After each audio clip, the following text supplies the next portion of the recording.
অনির্বাণ আমার বন্ধু। অনির্বাণের সাথে যখন আমার দ্বিতীয়বার দেখা হয়েছিল তখন সময়টা ছিল বড় অদ্ভুত। আমরা হাইওয়ের ওপর দিয়ে অনেক দূরে একটা অনুষ্ঠান করতে যাচ্ছি। লাল আকাশ, সন্ধে হয়ে আসছে, দুপাশে ফাঁকা মাঠ। আমরা চা খাবো বলে গাড়িটা দাঁড় করিয়েছি একটা বিচ্ছিন্ন দ্বীপের মতো চায়ের দোকানে। এমন সময় দেখতে পেলাম লাল আকাশকে পেছনে রেখে একটা ছেলে মাঠ পার হয়ে আমার দিকে এগিয়ে আসছে। আমার সামনে এসে দাঁড়িয়ে বলল, চিনতে পারছিস? বললাম না। বলো, ভালো করে দেখ।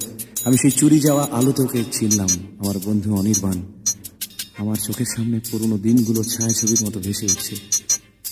আমি ওকে প্রশ্ন করলাম, অনির্বাণ তুই এখানে? ও বলল, তাই তো কথা ছিল বন্ধু, আমাদের তো এখানেই থাকার কথা ছিল। আমার পায়ের নিচ থেকে মাটি সরে যাচ্ছে। আমি খুব বোকার মতো ওকে প্রশ্ন করলাম, অনির্বাণ কি করছিস এখন? ও বলল, যা কথা ছিল বন্ধু, মানুষের মাঝখানেই আছি। আমি আর দাঁড়িয়ে থাকতে পারছি না, একটা অপরাধ বোধ আমাকে গ্রাস করছে। ও বলল, তো দেরি হয়ে যাচ্ছে। আমি গাড়িতে গিয়ে বসলাম। ও জানলার কাছে এসে বলল, এখন তো তোর নাম হয়ে গেছে, তুই তো বিখ্যাত হয়ে গেছিস, সুখেই আছিস, কি বল? আমার গাড়ি স্টার্ট নিয়ে নিয়েছে। অনির্বাণ আমার জীবন থেকে মিলেই যাচ্ছে। অনির্বাণের শেষ কথাগুলো আজও আমার কানে আলপিনের মতো বেঁধে, সুখেই আছিস, সুখেই আছিস।